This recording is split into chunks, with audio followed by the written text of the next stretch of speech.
सर्व विद्यार्थिनींचे सहर्ष स्वागत. कन्याशाळा मलकापूर या यूट्यूब चॅनलवर आपले सहर्ष स्वागत. इयत्ता 7वी मध्ये आपण नागरिकशास्त्र या विभागात आपले संविधान, आपल्या संविधानाची उद्देशिका, संविधानाची वैशिष्ट्ये, मूलभूत हक्क, मार्गदर्शक तत्त्वे व मूलभूत कर्तव्ये याचा आपण अभ्यास केला. मूलभूत हक्क, मूलभूत कर्तव्ये, त्याचबरोबरीने संविधानाची वैशिष्ट्ये आपण अभ्यासली. संविधानाची वैशिष्ट्ये अभ्यासत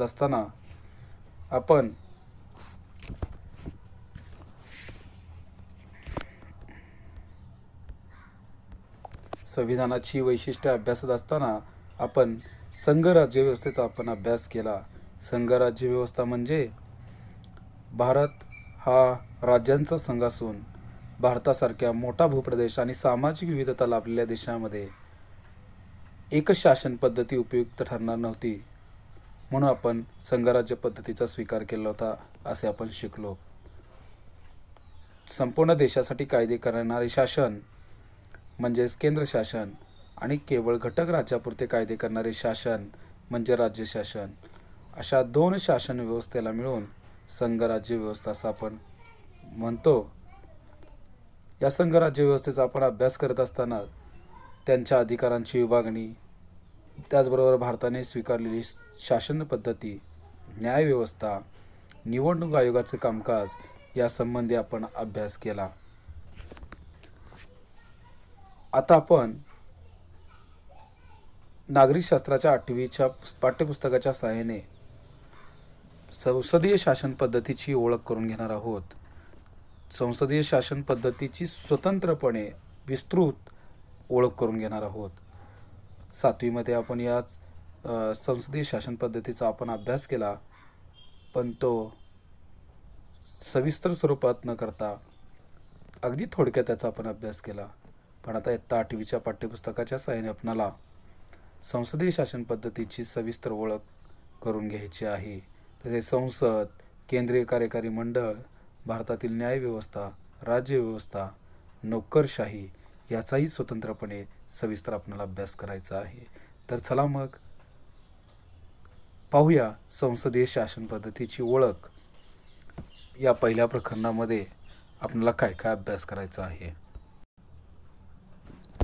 संसदीय शासन पद्धती म्हणजे काय? तर संसदीय शासन पद्धती म्हणजे संसद म्हणजेच केंद्रीय कायदेमंडळ. केंद्रीय कायदेमंडळाला संसद असे म्हणतात. कायदेमंडळ ही कायदे तयार करणारी शासनाची शाखा असते. जिथे केंद्रीय कायदेमंडळाला सर्वोच्च अधिकार असतात. तेव्हा आम्ही विद्यार्थिनींनो, संसदीय शासन पद्धतीमध्ये संसद ही प्रथम मानली जाते आणि त्या संसदेचे सदस्य हे दुय्यम स्थानावर मानले जातात. आणि अध्यक्षीय शासन पद्धतीमध्ये राष्ट्राध्यक्ष हा प्रथम मानला जातो व त्या राष्ट्राची संसद ही दुय्यम स्थानावर मानली जाते. तेव्हा हा फरक समजावून घेण्यापूर्वी किंवा या दोन्ही शासन पद्धतींचे स्वरूप समजावून घेण्यापूर्वी आपण शासन संस्थेच्या प्रमुख शाखांची थोडक्यात माहिती करून घेऊया. यातील कायदेमंडळ कायद्याच्या निर्मितीचे कार्य करते. कायदेमंडळ म्हणजे कायदे तयार करणारी शासनाची शाखा, जी केंद्र स्तरावर सुद्धा असते आणि राज्य स्तरावर सुद्धा असते. केंद्र स्तरावर असते त्याला संसद असं म्हटलं जातं आणि राज्य स्तरावर असते त्याला विधिमंडळ असे म्हटले जाते. या दोन्ही या कायदेमंडळाचा आपल्याला सविस्तर अभ्यास स्वतंत्र पाठामध्ये करायचाच आहे. दुसरा, कार्यकारी मंडळ. कायद्याची प्रत्यक्ष अंमलबजावणी करणे म्हणजेच कायदेमंडळाने केलेल्या कायद्याची अंमलबजावणी करण्याचं काम कोण करत असेल तर कार्यकारी मंडळ करतं. आणि या दोन्ही शाखांच्या नंतर न्यायमंडळ येतं की जे न्यायमंडळ न्याय देण्याचं कार्य करते.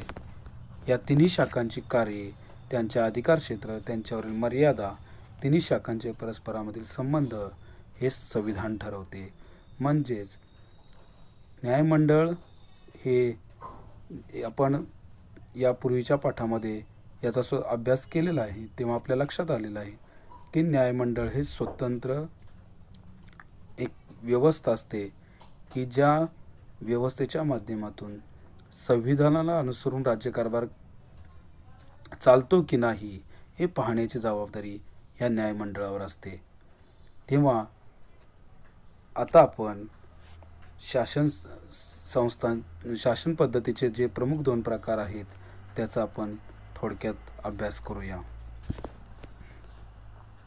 1. संसदीय शासन पद्धती. संसदीय शासन पद्धती ही प्रामुख्याने इंग्लंडमध्ये विकसित झाली.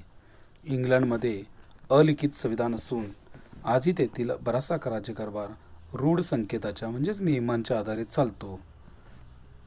पार्लमेंट याला हा इंग्रजी शब्द, याला दुसरा मराठीमध्ये आपण संसद असं म्हणतो.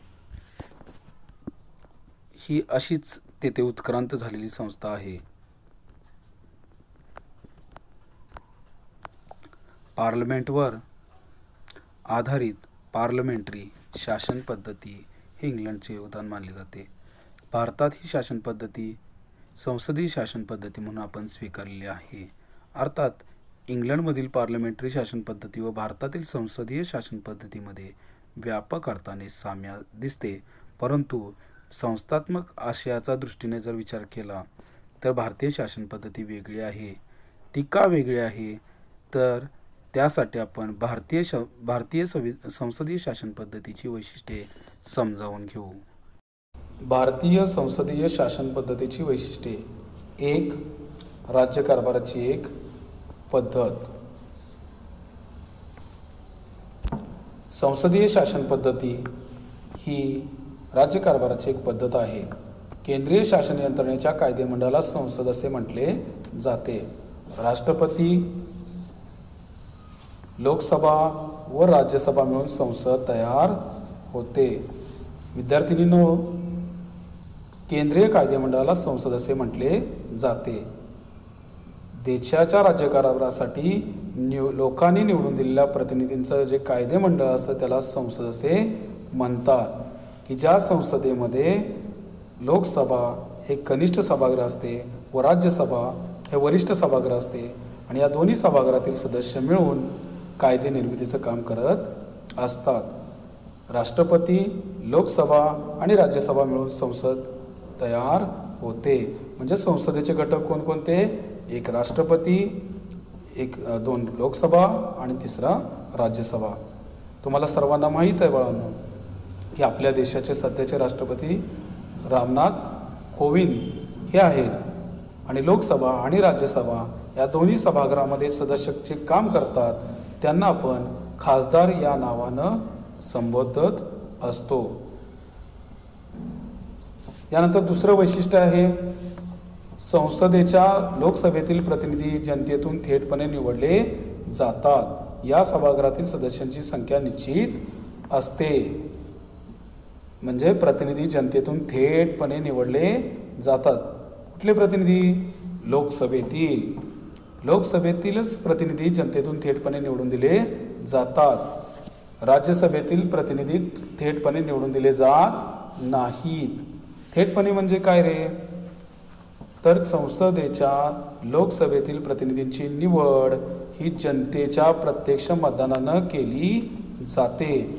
यासाठी देशामध्ये लोकसभेचे मतदारसंघ निश्चित केलेले असतात आणि या मतदारसंघातील जनता प्रत्यक्ष मतदानाने आपल्या सदस्यांची निवड करत असते. आणि हे सदस्य किती असतात? तर सभागृहातील सदस्यांची संख्या कमीत कमी 550 व जास्तीत जास्त 552 असू शकते. 550 मध्ये समाजातील सर्व समाज घटकांना, मग त्यामध्ये अनुसूचित जाती, अनुसूचित जमाती, नागरिकांचा मागासवर्ग या सर्वांना लोकसभेमध्ये जागा आरक्षित केल्या जातात.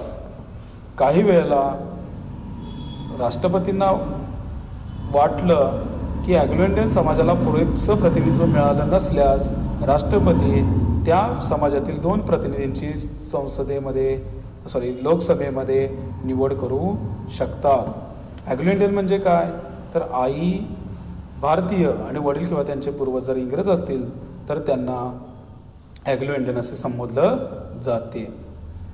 तेव्हा या लोकसभेची सदस्यसंख्या, कमाल सदस्यसंख्या ही म्हणजे जास्तीत जास्त सदस्यसंख्या ही 552 पर्यंत जाऊ शकते.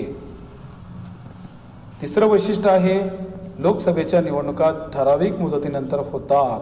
म्हणजे निवडणुका ठराविक मुदतीनंतर होणाऱ्या निवडणुका. तसं पाहता लोकसभेच्या निवडणुका दर 5 वर्षांनी घेतल्या जातात आणि या निवडणुका निपक्षपातीपणाने घेण्याचं काम निवडणूक आयोगावर असते. या निवडणुका सर्व राजकीय पक्ष लढवतात. त्यात ज्या राजकीय पक्षाला निम्म्यापेक्षा जास्त जागा मिळतात तो बहुमतातला पक्ष मानला जातो. बहुमत असलेला पक्ष सरकार बनवतो. म्हणजे ज्या पक्षाला लोकसभेमध्ये जास्त बहुमत असते त्या पक्षाचा नेता आपलं सरकार लोकसभेमध्ये बनवतो. म्हणजेच बहुमत महत्त्वाचे असते. तिसरं वैशिष्ट्य आहे, चौथं वैशिष्ट्य आहे, काही वेळेस कोणत्याही एका पक्षाला स्पष्ट बहुमत मिळत नाही. अशा वेळेला काही पक्ष एकत्र येऊन आपले बहुमत सिद्ध करतात. त्यांना सरकार स्थापन करता येते. त्यास आघाडी सरकार असे म्हणतात. आघाडी सरकार म्हणजे विद्यार्थिनींनो, सध्या महाराष्ट्रामध्ये जे सरकार अस्तित्वात आलेलं आहे त्या सरकारमधील कोणत्याही पक्षाला पूर्ण बहुमत मिळालेलं नसल्यामुळे 3 पक्षांनी एकत्र येऊन आपलं सरकार स्थापन केलेलं आहे. त्याला आपण आघाडी सरकार असं म्हणतो. म्हणजेच कोणत्याही एका पक्षाला बहुमत ज्यावेळेला मिळत नाही त्यावेळेला तो पक्ष इतर पक्षांना बरोबर घेऊन आपलं बहुमत सिद्ध करतो आणि आपलं सरकार स्थापन करू शकतो. कारण बहुपक्षीय पद्धती हे भारतीय संविधानाचं एक महत्त्वाचं वैशिष्ट्य आहे. त्याच्यानंतर 5वं आहे, अशा तऱ्हेने जनतेने निवडून आलेले प्रतिनिधी कायदे मंडळाचे सदस्य होतात व आपले सरकार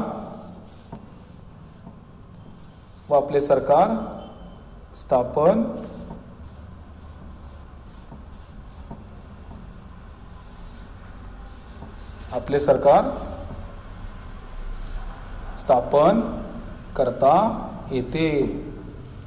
या कायदे मंडळाचे सभासद म्हणजे आत्ता सांगितल्याप्रमाणे की या कायदे मंडळामध्ये जे सदस्य काम करतात त्या सदस्यांना, मग ते लोकसभेचे असू देत किंवा राज्यसभेचे असू देत, त्या दोन्ही सभागृहातील सदस्यांना खासदार असे म्हटले जाते. तेव्हा बहुमतातल्या पक्षाला आपलं सरकार बनवता येते. हे बनवत असताना लोकसभेतल्या सदस्यांच्या बहुमताच्या जोरावर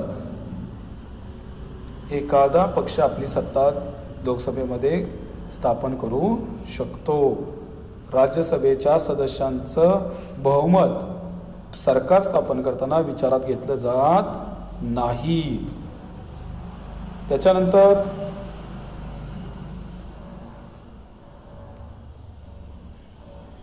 त्या बहुमतातल्या पक्षाचा नेता प्रधानमंत्री होतो व आपल्या सहकाऱ्यांची मंत्रिपदासाठी निवड करतो.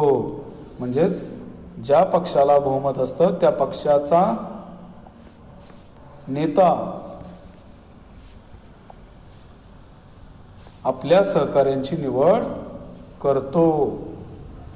तुम्हाला सर्वांना माहीत आहे की आपल्या सध्या देशाचे प्रधानमंत्री कोण आहेत, तर माननीय नरेंद्र मोदीजी. आणि त्यांनी आपल्या प्रधानमंत्रीपदाची शपथ घेतल्यानंतर त्यांच्या सल्ल्याने राष्ट्रपतींच्या मार्फत मंत्रिमंडळाची निवड केली जाते. की जे प्रधानमंत्री आणि त्यांनी निवडलेलं मंत्रिमंडळ हे संसदीय शासन पद्धतीमधील कार्यकारी मंडळ म्हणून ओळखले जाते. कार्यकारी मंडळ म्हणजेच प्रत्यक्ष कार्य करणारे मंडळ. विद्यार्थिनींनो, यापूर्वी तुम्ही अनेकदा ऐकलेलं आहात की राष्ट्रपती हे जरी घटनेतलं महत्त्वाचं पद असलं तरी राष्ट्रपती हे नामधारी प्रमुख म्हणून काम करत असतात आणि राष्ट्रपती, पंतप्रधान आणि त्याचं मंत्रिमंडळ हे राष्ट्रपतींच्या नावानं संपूर्ण देशाचा कारभार चालवतात. म्हणून त्यांना आपण कार्यकारी मंडळ असं म्हणतो. प्रत्यक्ष कार्य करणारं मंडळ म्हणजे कार्यकारी मंडळ, की ज्या कार्यकारी मंडळाला संसदीय शासन पद्धतीमध्ये दुहेरी जबाबदारी असते. त्यांच्यावर पहिली जबाबदारी काय असते तर कार्यकारी मंडळ म्हणून त्यांना कायद्याची अंमलबजावणी करावी लागते. दुसरी जबाबदारी त्यांच्यावर असते ती म्हणजे ते कायदे मंडळाचे सुद्धा सदस्य असतात आणि म्हणून त्यांना कायदे मंडळाशी संबंधित सुद्धा जबाबदाऱ्या पार पाडाव्या लागतात. म्हणजे हे सदस्य, कार्यकारी मंडळातले जे सदस्य असतात ते सदस्य जरी मंत्रिपदावर असले तरी ते शेवटी कायदे मंडळाचे सदस्य असतात. लोकसभेच्या किंवा राज्यसभेच्या सभागृहातील सदस्य असू शकतात. त्यांना त्या सभागृहातील जबाबदाऱ्या सुद्धा पार पाडाव्या लागतात. प्रधानमंत्री व त्यांचं मंत्रिमंडळ आपल्या सर्वच कृती आणि धोरणांसाठी पुन्हा कायदेमंडळाला जबाबदार असतात.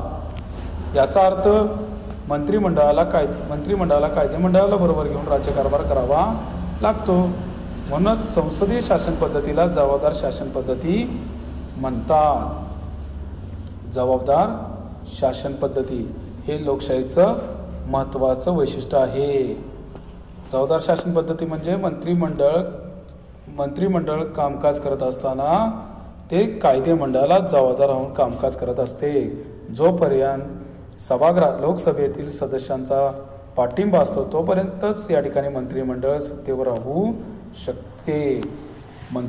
लोकसभेला जर वाटलं की एखादा मंत्री घटनेला अनुसरून कारभार जर करत नसेल तर एखादा पक्ष किंवा एखादी व्यक्ती घटनेला जर अनुसरून कारभार करत नसेल तर लोकसभा हे या मंत्रिमंडळाविरुद्ध अविश्वास ठराव सुद्धा आणू शकते.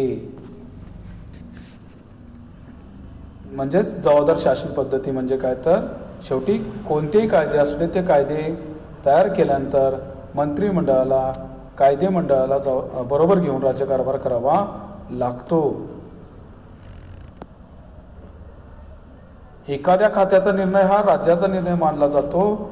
या निर्णयाची जबाबदारी सुद्धा संपूर्ण मंत्रिमंडळाची असते.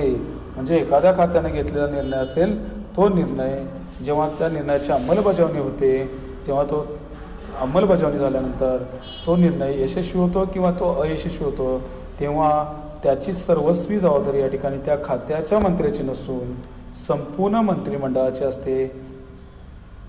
म्हणजेच एक महत्त्वाचं आहे की जोपर्यंत या ठिकाणी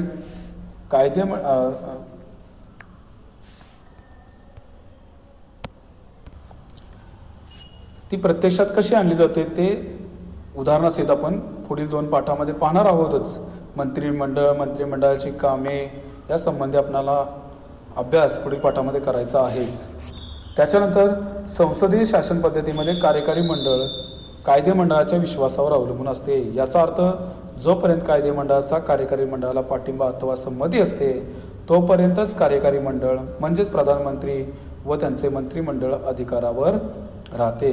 आता सांगितल्याप्रमाणे की लोकसभेचा जोपर्यंत पाठिंबा आहे तोपर्यंतच मंत्रिमंडळ सत्तेवर राहू शकते.